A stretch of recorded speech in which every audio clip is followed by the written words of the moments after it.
Hi, Brandon. Kenneth, I'm at your home today. where you are every time we record. Have I ever been here on a Tuesday night? I'm here almost every Sunday. Yes. For years. You've been here on Tuesday. Obviously, before. I've been here on a Tuesday night. I bet I can count on all my fingers the amount of times I've been here on a Tuesday night. How many fingers you got? I have 22. I've been here That's 22 normal. times. That's normal. You're like, that's one more than normal.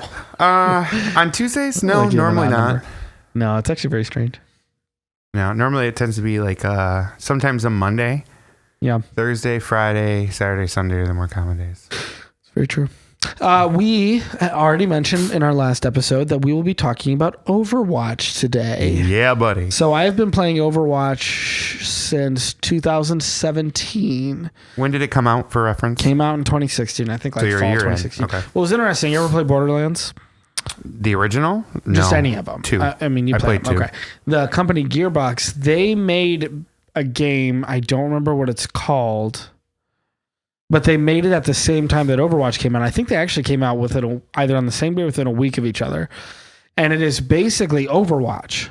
Like it was the exact same game with a couple minor differences. Okay. They were basically going to be the exact same game and compete with each other. I don't think it was intentional because I think that style of gameplay, Overwatch, stuff like that, has been out for a while. It's one of those bugs in ants' life type of situations. Although I don't think one was made to compete with the other. They literally were both developing for years and they just happened to come out at the same time. Yeah. And then it's kind of like PlayStation, Xbox. Who's going to win? You know, Right. when you do the original launch, one beats the other. They both live still. Later on, they kind of gain traction, but one always beats the other. Was Overwatch PS4? No, it was PS4 free. Or 3? Overwatch I don't remember was when those PS4. It came out in 2016, I didn't remember when the consoles came out. like 2013. I haven't played a PlayStation since the original. That's not true. You played my PlayStation 4. Well, I mean, I haven't owned one. That's where I you guess were I'll say. introduced to Overwatch. That's true. So was it on both PlayStation and Xbox at first, or was it PC first? No, it was on all three at first. Okay. But this game from can you look it up? Can you look it up what it was? It's specifically from Gearbox, and it was like Overwatch. I can't remember what it was. But anyways, I was looking forward to that game so much. I kept looking up things online. I was so pumped for it. And I bought it when it came out. And then all of a sudden, like a month later, everybody's talking about Overwatch this, Overwatch that. The forums are talking about it online, YouTube. There's videos of Overwatch everything. And meanwhile, I was playing this dumb game that I don't even remember the name of. What's the name? Battleborn? Battleborn. Yeah, that's what it was. When you think like, who's going to have a better first-person shooter? Who do you think? It'd definitely be Gearbox. It would be Gearbox. Yeah. Has Blizzard ever done one?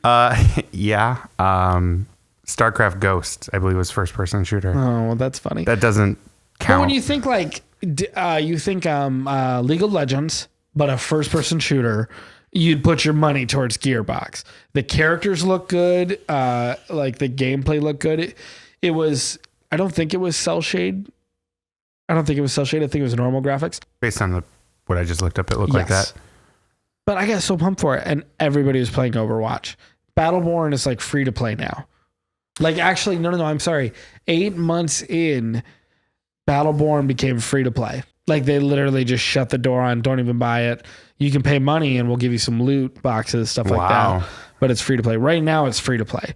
There's rumors now that Overwatch 2 has been announced that Overwatch, the original, will become free to play. Dang it.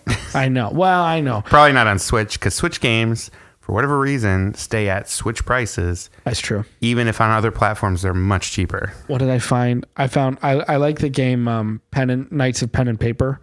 It's an RPG that makes fun of actual, Dungeons and Dragons role-playing games, which is funny. Right. And I really like it a lot. It's $1 on the App Store. It's $15 on the Switch for the exact same game. Human Resource Machine fun little game. I showed you that. Did you buy it on the Switch? Yeah, I have it on Switch. Because I bought it on the Switch. I bought it on the iPhone, too. You looked on the iPhone. Yeah. All of a sudden, you're like, oh, I could have bought this whole game for $1. It was $1, yeah. And on the Switch, it was... On a thing that I carry with me more often than the Switch. Because I think I got it on sale on the Switch, and it was $8. I think it's normally one of those $9.99 games. Still love it. Great game. I'm glad I bought it definitely. and discovered it, but no. Yeah. So... I have Apple Arcade now. Is that on there? No, but there's like 10 games on Apple Arcade that I play. I want to say for free, but it's not free. I pay for a subscription. But there's 10 games on there that I play that I keep finding on the Switch for like $15 each. And I'm like, all right, well, that's worth the Apple Arcade subscription. That's because of the loophole with Apple won't let those games be on other mobile platforms, but other consoles are okay. Yeah. So that's why it's over there. So they got to make their money on the side, you know? So I've been playing Overwatch for years, and I've known about it for years. I've wanted to talk with people about it. None of my brothers play it. I barely have any friends that play it, and everything. There's a large community out there of players and everything like that. I just don't happen to know any of them. Now, Brandon, you are an interesting representative for Overwatch now. Representative? Well, because I don't think you had... And interesting, I don't think you knew anything, if not little bits and pieces here and there about it before it came out on the Switch was October. So like 3 years after the launch, now you're finally playing. I'd love to know what you knew. I'd like to know what you think about it now. I mean, Overwatch 2 is coming out. Like, are you going to get that? Like, I want to know, like, are you an Overwatch fanboy now? You've only been playing for a month. So I can tell you exactly what I knew. Less than a month, actually. Yeah, it's only been like 2 weeks. I noticed it when it came out, so I've known about it since it came out. I didn't have any of the systems it was on, so that was the main reason I didn't really dig into it. Pretty much all I knew was that Blizzard made it, which upset me because they're normally one of the best like cross-platform companies there are. Normally they have their stuff on Mac, by the way. Mac, PC, if it's on a console, it's on all of them. Yeah. They're cross-platform, really good about it. So that kind of drove me crazy. I knew that even though it was first-person shooter, I knew that there were a lot of characters for it being a first-person shooter, which I thought was interesting. And I knew that there were backstories, but I knew none of the backstories or the character names or any of that. Yeah. And really, that's about all I knew. So even to this day, like playing, like just the general gameplay, I'm still like learning like, oh, so like this is the type of first person shooter it is. So like most games, actually, here's a question because I don't know the answer to this. Is there a free for all mode? No. Okay. So like most first person shooters have free for alls. Yes, there is. I apologize. There is. Is that like a quick play or something? Like nobody plays it. Oh. Yeah. You and I always play quick play. Yeah. Just because that's all I ever play because it's fun. Yeah. I'd like to get it to competitive, but I've tried it a couple times and I'm not good enough for it. And I'm okay with that. It's fun. You and I can sometime, let's dip into the other stuff. There's a ton of other game modes. If you actually look on their website, they'll tell you 95% of people play quick play. Yeah. 4% play competitive. 1% play, the other stuff.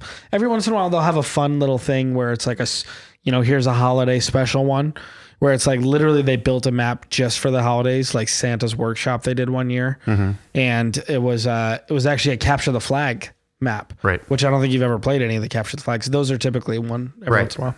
So speaking of gameplay styles, so my background, I've pretty much played 2 large franchises when it comes to first person shooters. The one I've played the most, Halo. The other one that I've played a moderate amount, not nearly as much as Halo, is Call of Duty. It really got into Modern Warfare for a while there. It's remastered now. I saw that. It looks really good. Yeah, it does. So I played that for a little bit. Am I going to play it? No. But I definitely preferred Halo. I had been playing Halo since the original. Literally, that's why I got an Xbox. It was a Halo machine. That was it, really. Yeah. I got it because my cousins had it. That's what my Xbox One became, which is why I got rid of it. All I did was play Master Chief Collection and Halo 5. And we had fun, though. Remember, I'd bring it over a couple nights. And yeah, it was a lot of fun. There's one night I think we played till like 1:30 or 2 o'clock in the morning, something like that. So it's funny that we say the Halo machine thing, though, because I was actually just thinking, and when I was texting you the other day about, I had said like, man, like if I knew Overwatch was this good, I would have just gotten a different system back then. And the reason I made that point is I feel like Overwatch is a good enough game that I would be okay owning a system just to play Overwatch. You'd want an Overwatch machine? I would have an Overwatch machine. So did you know that the first place that I discovered Overwatch, I was on a laptop that I bought over the holidays.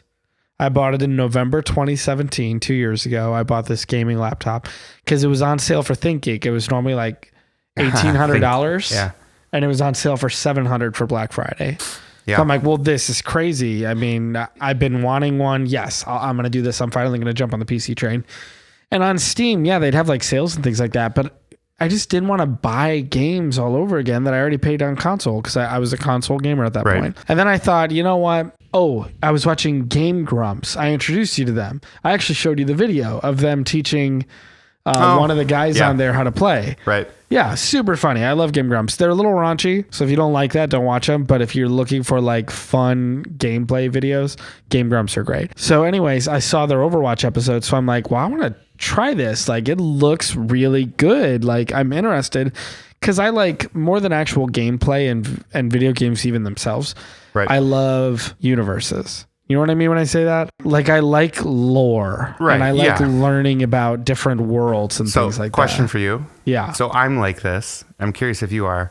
When I really get into a game, Yeah. and not even just games, like movies and stuff, I'll do it too. You go to that game's Wikipedia? I find out if there's a wikia. Yeah. Like what is it? Like a Pokepedia? Pokepedia. Wait, it's no, Bulbapedia. there's Pokepedia. It's Bulbapedia. And there's another one. Bulbapedia is the main one. So like with the Diablo 4 announcement that came out, like I played Diablo 3 back when that came out. I beat that pretty quickly after the release. And then I bought it on Switch and I've been playing it. I haven't beaten it on Switch yet just because other games came out.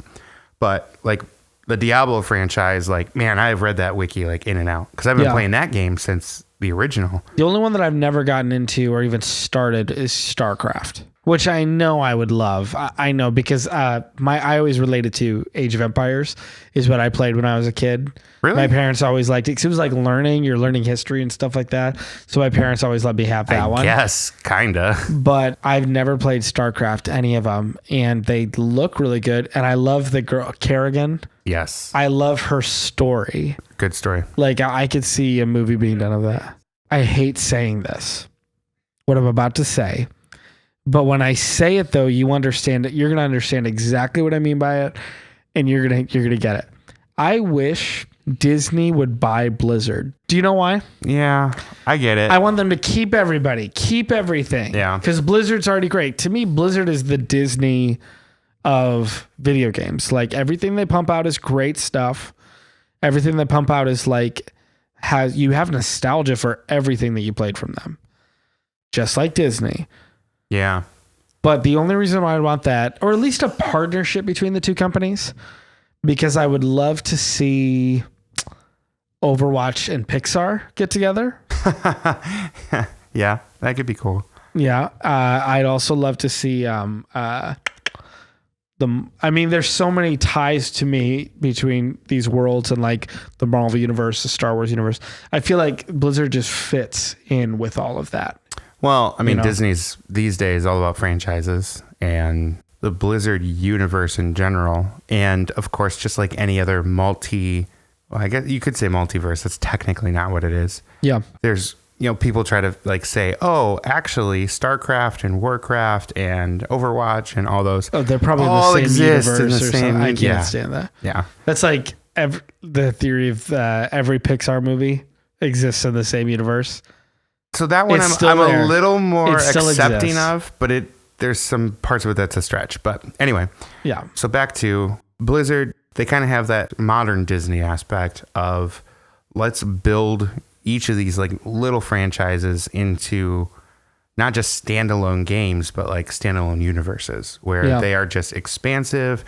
And like, for example, so getting back on Overwatch, like the thing I haven't done yet, which I was actually just thinking about last night when I was playing, is watch all the like character background videos. Like I haven't done that yet.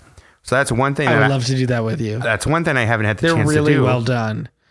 Those are directed and developed exclusively by Blizzard. And you would swear, like I was saying, Disney did them. You would swear it. So with Overwatch 2 coming out, if I do end up getting it, because it really comes down to a platform question at that point. If it comes out on Switch, it's a no-brainer for me. If it's on Switch, I'll get it. Yeah. I buy all the good Switch games. Before I would play that, though, I would make sure I watch every background story, because the whole thing is there's a story mode. It's a story mode, right? I mean, there's way more. The story mode to me has been thrown in the background, and that's something I'm most excited about. Which is 'cause really I love the story. Which is funny because myself as a new player, that was actually kind of one of my gripes about Overwatch, was that it was only the like shooter portion and that's it. Because I love first person shooters with a campaign, because I like to have something that I can go and kind of play through.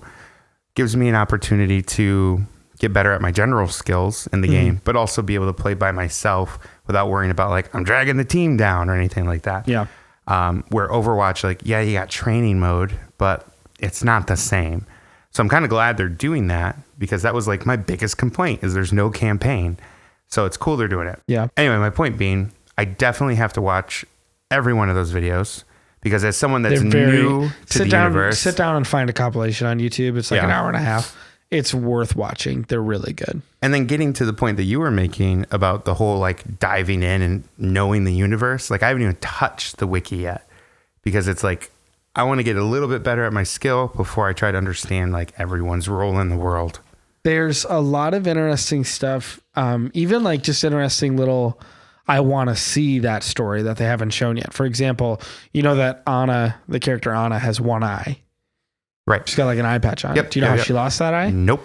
In a sniping match with Widowmaker. Oh. So like, and there's a whole story about that they haven't, the animated ones are very select. Typically the animated ones are to highlight specific characters and to show more of the world itself. Mm-hmm. The stories of the characters that you've already seen, they don't really do animated. It's like, it's just like an actual story video, like that they'll show you, with like page turning style. Oh, okay. Yeah. And then what's the other thing? Oh, Widowmaker is very interesting. So her character, she is actually, her husband is a very rich man who was a good guy that funded the Overwatch initiative to help protect people and stuff like that. And then she was kidnapped by Talon, which is the main evil group in this game. Doomfist is a member of Talon. Okay. So is Reaper's a member of Talon. I think he's the leader of Talon. Oh. Like Soldier 76 is the leader of Overwatch. Reaper's the leader of Talon. Okay. I believe that's correct. I might be wrong with this lore. I might literally just be throwing crap up in the air. Anyways, possible. That is possible. Widowmaker was kidnapped by Talon. That was just his wife is all it was. They brainwashed her to become an assassin, and then took away all of her memories of her past life, and she ended up killing her husband. They like put her on a mission to kill her husband. It wasn't until she found out about that she became who she is now, which is why they call her meta Widowmaker. She was her own Widowmaker. She's her own Widowmaker. Also, like a Widowmaker spider, a Black Widow, she kills her husband. Did she eat him? She ate him? Oh my gosh. No, but like everything, that's just fascinating, isn't it? Like the stories are very interesting. One thing I don't care about is that there's so many individual stories. It makes me feel like this universe, and the reason why I haven't dipped into it as much as like Star Wars or Borderlands, even playing Borderlands 3, there's a ton of story and there's a ton of universe out there because they've gotten off from Pandora, the planet. In Borderlands 3, they go to other planets and learn more. Okay. Like they've dipped into more stuff. In Overwatch, the characters are so well made. They focus on the characters and not the universe. Right. It's like, oh, they're on Earth. So again, as a first time player, that is probably the most intimidating thing for me, is just the number of characters. Yeah. Because I feel like, at least the ones I've played thus far, and I've probably only played an eighth of them. 30 or 31 characters, I think. I feel like in a lot of first person shooters, like if you look at the classic ones, all the characters are the same. Like they might have stories, but like the way they play, nearly identical. Yeah. They might have a buff here, they might be nerfed here, kind of thing. But for the most part, they play the same. Halo is the one I love to play. They all play the same. Like the weapons are what make you different. And that was the only thing you had to learn. right? Yeah. And then it was all just tactics. With this, it's like, man, like you almost have to just pick a character and play as them nonstop for like 15 hours and then pick a new character, do the same thing. That's exactly right. But I probably have about 350 hours in Overwatch over all those platforms. And it's because you don't just get addicted to the gameplay. I mean, it's fun.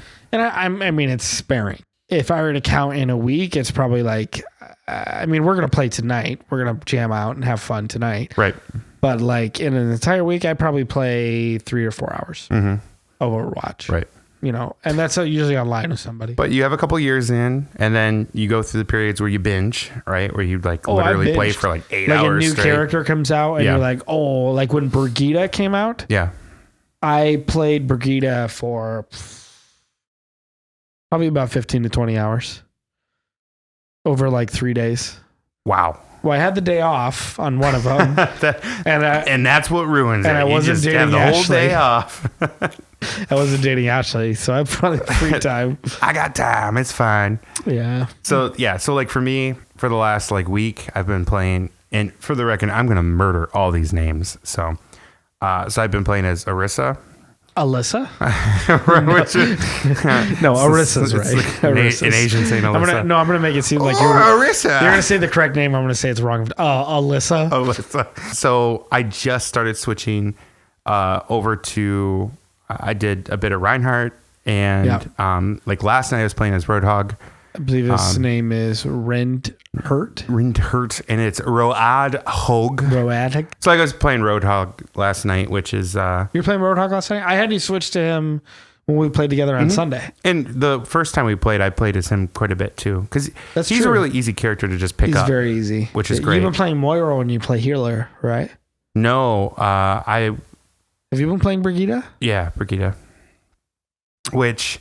I've been picking her up a lot in skirmishes. I feel like her overall skill set's really good, but like you need to know like when to use like which trigger, which bumper, and just your hands need to be part of the controller for her. It's always interesting to me how much I keep thinking Reinhardt is her dad, and it's not, as Torbjorn is her dad. That's always interesting to me. Well, I mean, they're essentially similarly designed characters. It's just one's the healer and one's it's in the story somewhere. So Reinhardt saved Torbjorn's life and they became best friends. And then Torbjorn has a wife who is actually a hero. Okay. They have hinted at her that she does something, that she has some type of specialty, but I think I've seen a picture of her in something.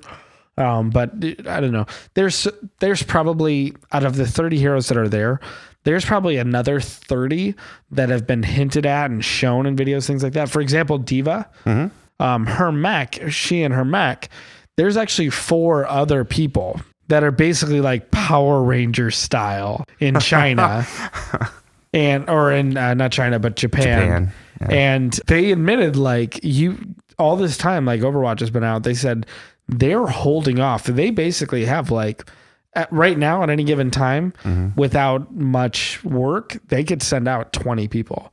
Right. But they're holding on to them for the right time. They send out about 3 or 4 a year. But imagine all of those mechs just showing up at once. Right. It'd be a little much. Yeah. You know, she's the Pink Ranger, which I think is funny. You'll watch Diva's short and you'll see that. Oh, yes. Yeah. So Reinhardt saved Torbjorn's life and they became best friends. And as recompense for that, Torbjorn has still his daughter, but he's let Reinhardt squire his firstborn child, which he thought was going to be a son. It's Torbjorn. You know, of course, he's like, I'm going to have a son. Oh. So he had a girl. And so that's why she's a little bit like her dad. Yeah. In the fact that she sends out armor to people. Mm-hmm. If you notice that, that's her form of healing. Right. But she's a little bit like Reinhardt too. She's kind of like this perfect mix between the two. Yeah. Which is, I love that idea. That I like the idea that Blizzard, that when they come up with these characters, it's very much like, well, how do we want this person to play? What do we think is missing with the game now? Or when we put this character in, it's all of a sudden going to click oh, well, this fits perfectly into here. Right. And then how do we take those features and marry it to the characters that are already there? So for example, we need another healer, but we need somebody that can kind of be a tank too. Okay. Torbjorn's daughter, Brigitte. Yeah. Squired by Reinhardt. That's how she gets these abilities. It's just perfect. Or Widowmaker, the sniper that accidentally killed her husband. She was brainwashed and stuff like it makes sense. And it fits her skill set. Right. Tracer, the whole fact that she can like spit through time. The fact is she was a pilot for a space time warping jet. Like literally it's like a jet that time warps. Oh. And she was a test pilot for it. The thing crashed and she got mixed up with the engine and kind of got mixed up with the powers of the jet. So she's Captain Marvel. Basically, that thing on her chest was invented by Winston to help her control those time warping abilities. Or otherwise, like she was like phase shifting in and out of time. And then he invented that. They snapped it on her chest to do that. The whole point is that like all these characters are mixed up. They all have purposes for their abilities, and their abilities are freaking fun. Yeah. Like the lore is amazing. The gameplay is amazing. That's why like people spend hours and hours and hours playing this game everywhere. That's why you've been playing for 2 weeks and we can't stop talking about it. Right. You know? Yeah. Now it is intimidating though. So, I mean, I already made this point about like, just like you need to really just learn every character, what they're good at, what they're not good at. Especially if you're going to fight them too. Oh, totally. Yeah. You need to know how to defend, what their weaknesses are. Like that. Another reason to know them in and out is not just because you're going to play them, but because you have to play against them. Yeah. Then you add that to certain players are better at certain maps because of those skills. So now it's not just like, again, going back to the more really simple first person shooters where it's like, yeah, you need to know the map in and out just because you need to know where you can camp, snipe from, whatever. Yeah. That's still true. But it's like, man, what skills do you need in this map? And then you should pick the appropriate player based on what position you're going to fill. Well, then you also have to look at the people that are playing characters around you, because no two people can play the same character with the same assets on the same team. So you have to look at your other players around you, go, okay, these are where the abilities are. Which character do I need to play not only for this map, but which character do I need to play that fits in with these skill sets that are coming in? Question for you. Is there a play mode where... So on the same team, you can't be the same character. Is there a play mode where that character can only be in only one in the game? Because right now each team could essentially be the same team. No, there's nothing like that. There's a play mode. Because that'd be kind of neat. That added interesting difference. If you ever want to look up interesting stuff, look up videos that talk about the differences over time with Overwatch as the game was developed, because they've changed so many things. For example, I told you about Mercy's ult. Like, not a lot of people play Mercy anymore. She's a healer, in case you didn't know. Not a lot of people play her anymore. Her ultimate used to be, well, right now it's like she becomes like an angel and she flies around. And if she heals someone, it's like lightning. It streams off and heals other people. Mm-hmm. So she can heal multiple people. It used to be literally, she would snap her finger and everyone in like this wide circle around her, if they were dead, they would just come back to life. Oh. Like at once. There's very popular video, like her ult was like game breaking. Right. The team would be completely dead and there's only a Mercy left. And then all of a sudden she'd snap her fingers and the entire team comes back to life. Yeah, you got to nerf that. It was game breaking. Yeah. It was game breaking. I think that was the first controversial thing with Overwatch. So taking that point and going back to Blizzard, the company, I feel like they're very good about that. Like they're constantly trying to find good balance. Yeah. Which, so what's the one we hate right now? Mai? Is that her name? The one I hate? Yeah. The one I've always hated was Mai. Right. I think that... I agree with that too. Because anytime I've played with her against me, it feels like she's way too powerful. I think even Mai's on my team, I get annoyed by. Yeah. Because she can split up that wall. Yeah. And I know why she can. It's designed to like force combat to move different directions. She can like basically pop up a wall wherever she wants. Well, that's temporary. She's the one that can freeze people What's too, right? What's been annoying is, and my least favorite thing, and the moment it happens, not only do I leave this match, but I will also report that person, is when the match starts, it goes 3, 2, 1, the doors open, and then our Mai on our team puts up a wall right where the door was and keeps our team from going out. That happens more often than you would think. And it's just trolling. Yeah, that's dumb. Every time it happens, leave the match, report that person, and then I always type in, I expect to hear back from Blizzard. And they do every time. They say this person has been contacted. They've been told not to do that. Apparently there's a problem with it. In my opinion, that ability just needs to go away. I'm surprised they don't nerf her and like force a cooldown like off the bat. Oh, so the wall thing has a long cooldown. Good. Plus, I think there's nothing more frustrating to me than somebody that plays Mai really well, which I get it. You put in a lot of time and effort, and that's good for you. I think she's game breaking, like the Mercy thing. I think all of Mai is game breaking, and she needs to be changed completely, like rewritten almost. Symmetra was a similar thing. For a little while, she had these abilities that were just crazy, and they completely reworked her, got rid of those abilities, put in different ones. But again, I'm glad Blizzard does that. Well, they don't get rid of the character. Right. They've quote unquote fixed them. They've invested in them. Right. You know? They fix them so that they can fit in the gameplay.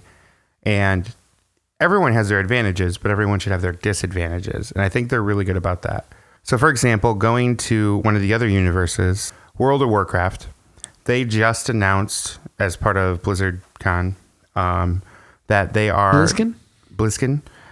They're lowering the level cap. So right now the level cap I think is 120 in WoW.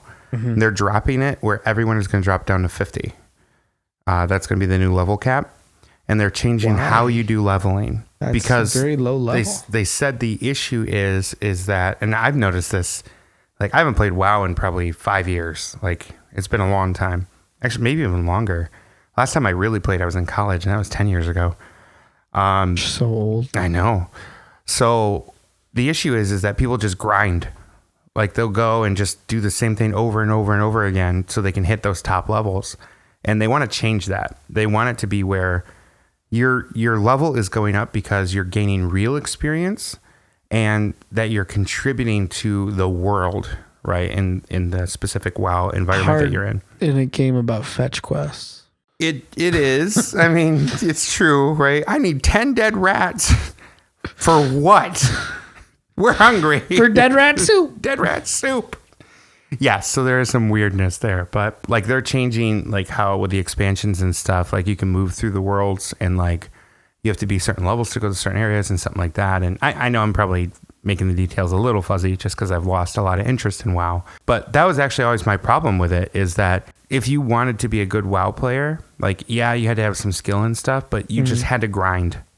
And it's like, I don't want to play a game where the main thing you do is just grinding.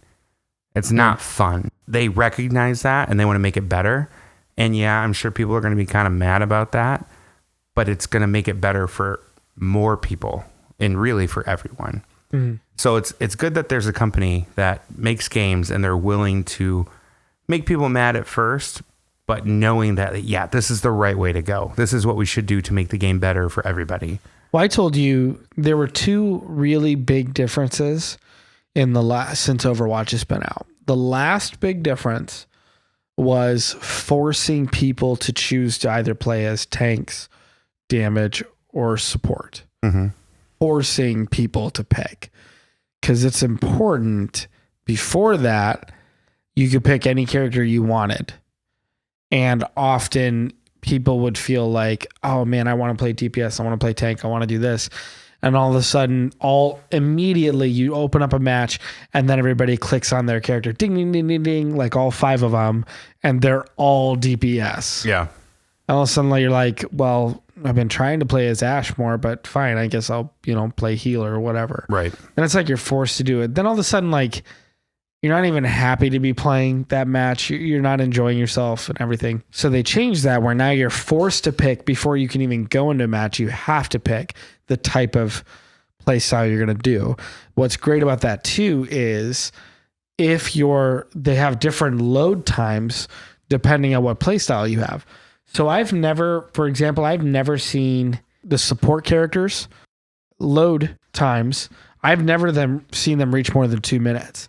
And it's because almost nobody does it. So Blizzard rewards you for doing that. They're like, okay, we'll make you wait less if you choose to do support. Which I do. We're going like to find that. more matches for you. Right.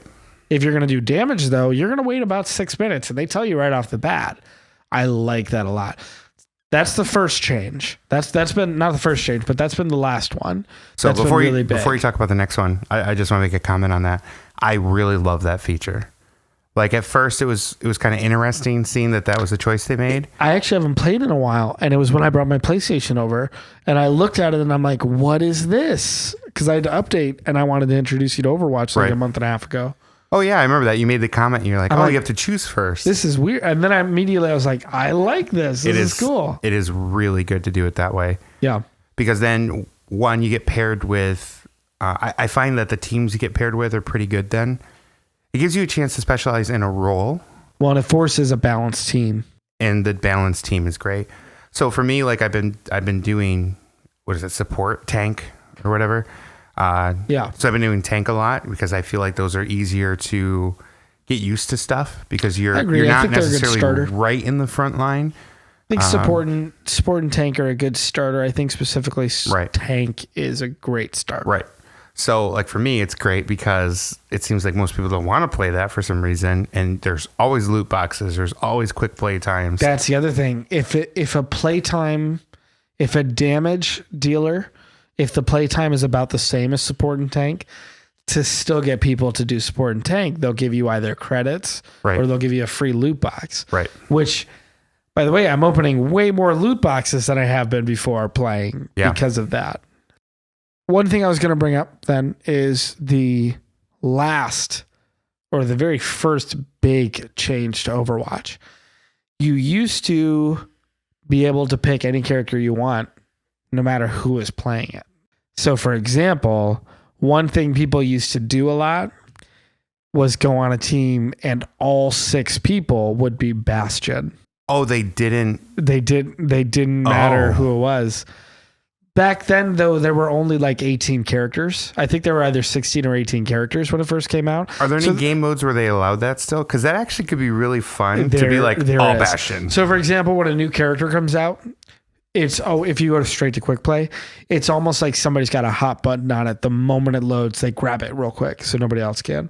So to give you a chance to do it, they always have a game mode where it's basically quick play, but you can pick whoever you want no matter what. Okay. So when new characters come out, it's a great way to do it. That's also where you can play test characters. Because for the first 2 weeks before a character officially releases, they'll always have a play test room that you can go in, test it out, see if it's balanced, things like that for that's Blizzard, cool. which is really nice. I did that a lot for Wrecking Ball when he came out. I played a lot of play tests with him. The big thing that people used to do, and the immediate reason why Blizzard cut that out, was Bastion. Bastion's a great character now when you all have to have different ones.